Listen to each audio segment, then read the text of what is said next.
Assalamualaikum anak-anak ibu yang hebat. Kita bertemu lagi nih. Semangat ya belajar pada hari ini. Anak-anak, pada pertemuan hari ini kita akan belajar tentang tema 8, daerah tempat tinggalku, subtema 1, lingkungan tempat tinggalku, pembelajaran pertama. Simak baik-baik ya materi yang ada pada video pembelajaran ini. Mari kita mulai belajar.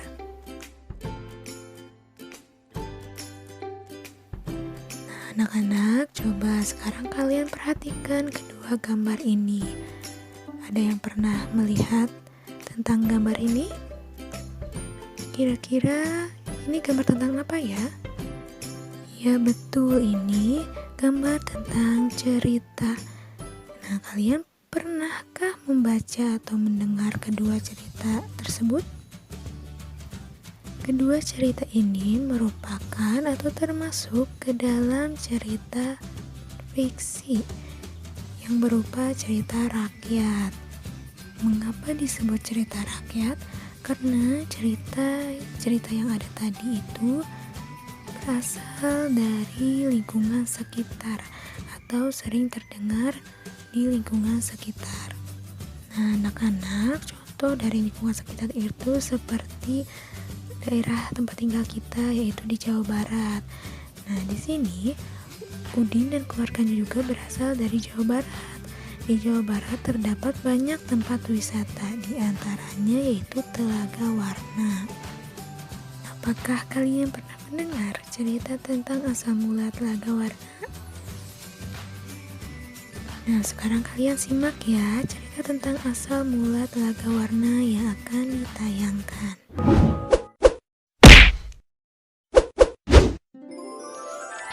Asal-usul Telaga Warna.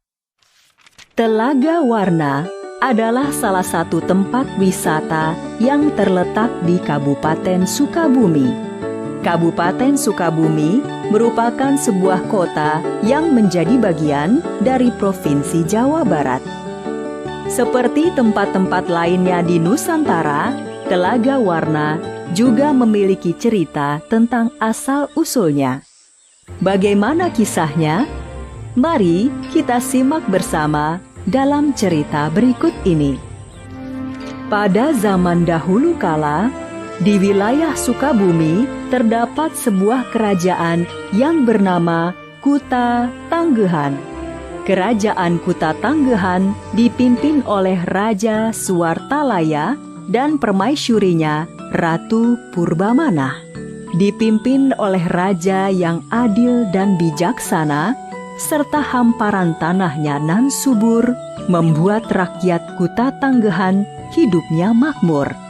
Sayangnya, semua kemakmuran dan ketentraman itu masih belum lengkap. Raja Suwartalaya dan Ratu Purbamana belum dikaruniai anak.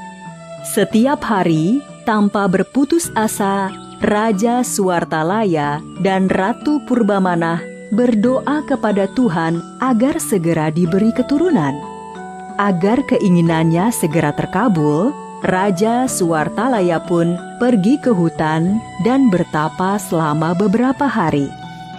Beberapa bulan kemudian, kabar gembira akhirnya datang juga. Setelah tidak berputus asa berdoa kepada Tuhan, Ratu Purbamana pun mengandung. Kabar gembira tersebut diumumkan ke seluruh penjuru negeri. Rakyat yang turut bergembira datang ke istana sambil membawa hadiah. Setelah menunggu selama beberapa bulan, akhirnya Ratu Purbamana melahirkan seorang bayi perempuan yang cantik. Raja Suwartalaya memberi nama bayi tersebut Gilang Rukmini. Rakyat yang mendengar kelahiran tersebut kembali datang ke istana membawa hadiah. Mereka sangat bergembira atas kelahiran putri raja, sehingga membawa hadiah yang lebih banyak. Putri satu-satunya Raja Kuta Tanggehan tersebut tumbuh menjadi gadis dewasa yang cantik.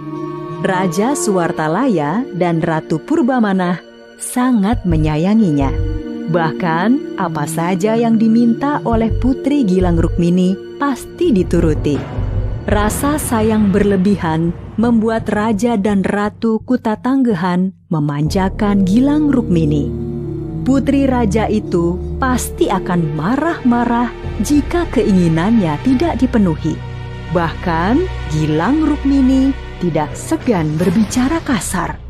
Namun, baik Raja dan Ratu Kutatanggehan maupun rakyatnya tetap menyayangi Gilang Rukmini. Menjelang ulang tahunnya yang ke-17, Gilang Rukmini meminta hadiah kepada ayahnya. Ayahanda, untuk ulang tahunku nanti, aku meminta hadiah yang istimewa.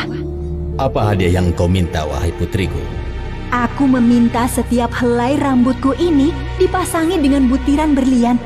Permintaanmu kali ini sangat berlebihan. Janganlah berlebih-lebihan dalam menggunakan perhiasan. Benar putriku, bukankah perhiasanmu sudah banyak? Bahkan bajumu pun hampir semuanya dihiasi dengan berlian. Lebih baik perhiasan yang ada kita gunakan untuk kepentingan rakyat Kutatanggehan. Mengetahui permintaannya ditolak, Gilang Rukmini sangat marah. Dia mengambil semua perhiasannya dan melemparkannya ke arah ayah ibunya. Raja Suwartalaya dan Ratu Purbamana sangat sedih melihat perilaku putrinya.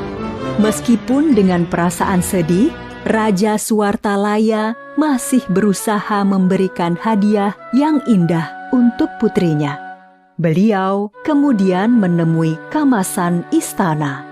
Kamasan adalah istilah dalam bahasa Sunda untuk ahli pembuat emas. Kamasan, tolong buatkan kalung yang indah untuk hadiah ulang tahun putriku. Baik Yang Mulia, titah paduka siap hamba laksanakan. Hari ulang tahun Putri Gilang Rukmini tiba. Rakyat Kutatanggehan bersama Raja dan Ratu berkumpul di balairung istana untuk merayakan ulang tahun sang putri. Mereka semua bersabar menunggu kedatangan Putri Gilang Rukmini. Putri Gilang Rukmini datang ke balairung istana. Pakaian yang dikenakan sangat gemerlap dengan perhiasan intan berlian. Setelah Putri Gilang Rukmini datang, Raja Suwartalaya segera menyambutnya.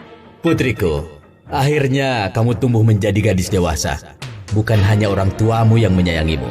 Seluruh rakyat Kutatanggehan juga sangat menyayangimu. Sebagai wujud rasa sayang rakyat Kutatanggehan, mereka memberikan hadiah kalung emas berlian ini untukmu. Nah, pakailah kalung ini. Kalung emas ini jelek sekali. Aku tidak sudi memakainya. Setelah berkata-kata kasar tersebut, Gilang Rukmini membanting kalung emas itu ke lantai balairung istana. Kalung emas berlian itu pun hancur berantakan di lantai. Seluruh balairung istana seketika menjadi hening.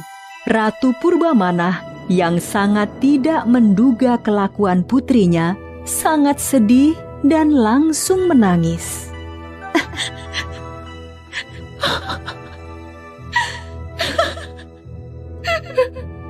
Bukan hanya Ratu Purbamana yang menangis. Seluruh rakyat Kutatanggehan ikut menangis sedih melihat kelakuan sang putri. Tangisan tiada henti rakyat Kutatanggehan itu pun membuat istana banjir oleh air mata. Istana Kutatanggehan pun pelan-pelan tenggelam oleh air mata rakyatnya. Bukan hanya istana, tangisan rakyat Kutatanggehan juga menenggelamkan seluruh kerajaan. Seluruh kerajaan Kutatanggehan yang tenggelam oleh banjir air mata itu menjadi sebuah telaga. Telaga tersebut sangat indah dan berwarna-warni, terutama jika hari sedang cerah. Warna indah itu dipercaya berasal dari perhiasan Putri Gilang Rukmini yang tersebar di dasar telaga. Sejak itulah, telaga tersebut dikenal dengan nama Telaga Warna.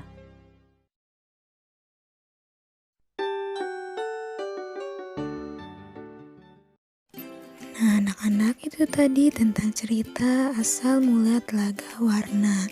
Nah, sekarang kalian coba jawab pertanyaan-pertanyaan yang ada pada lembar kerja peserta didik yang sudah dibagikan.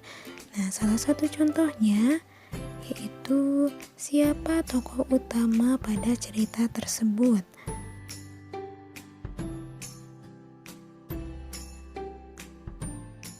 Anak-anak, cerita asal mula Telaga Warna tadi itu juga merupakan cerita fiksi. Nah, lalu apa sih pengertian dari cerita fiksi itu? Cerita fiksi adalah cerita hayalan. Cerita fiksi itu dibuat berdasarkan imajinasi dan kreativitas dari pengarang cerita. Isi cerita itu dapat murni berasal dari hayalan pengarang atau dapat juga berdasarkan fakta. Nah, cerita fiksi yang dikarang berdasarkan fakta diperoleh dari berbagai pengalaman, baik pengalaman diri sendiri maupun pengalaman orang lain. Anak-anak, kalian coba cari 5 ciri tentang cerita fiksi. Nah, anak-anak, dalam cerita itu terdapat tokoh-tokoh. Nah, tokoh utama yaitu tokoh yang memiliki peran penting dalam suatu cerita. Tokoh ini merupakan tokoh yang paling banyak diceritakan. Sedangkan ada juga tokoh pendukung, yaitu tokoh yang tidak memiliki peranan penting dalam cerita dan kehadirannya hanya sekedar menunjang tokoh utama. Berdasarkan perannya, tokoh juga dibagi menjadi 2, yaitu yang pertama tokoh protagonis, tokoh baik yang kita kagumi. Lalu ada tokoh antagonis, yaitu tokoh jahat yang menjadi penyebab masalah dalam cerita. Coba sekarang kalian praktekkan atau ceritakan kembali cerita tentang asal mula Telaga Warna yang tadi sudah didengar atau dilihat. Kalian perhatikan gambar ini. Kira-kira ini gambar tentang apa ya? Ada yang tahu? Ya, betul sekali, gambar tentang taman bermain. Nah, di taman bermain ini ada sebuah ayunan. Nah, kira-kira ayunan itu dapat bergerak karena apa ya? Nah, anak-anak, kalian coba perhatikan juga gambar ini.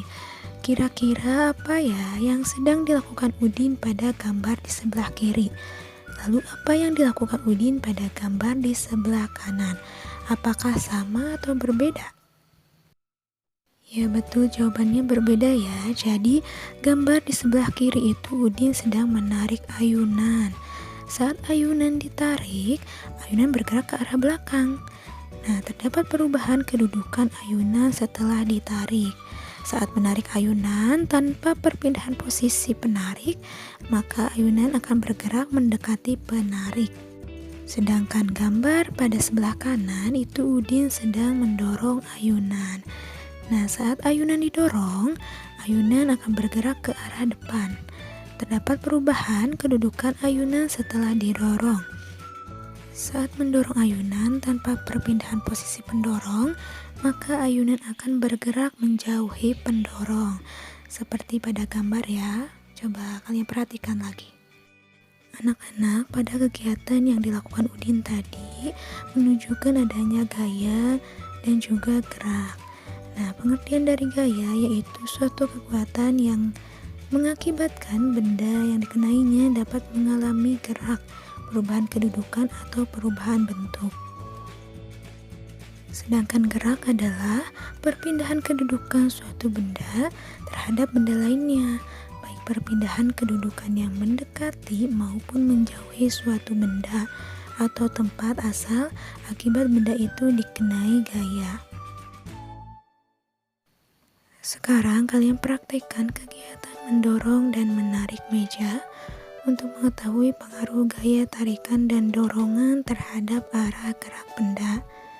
Nah, kalian dapat melihat langkah kegiatannya yang ada di LKPD ya.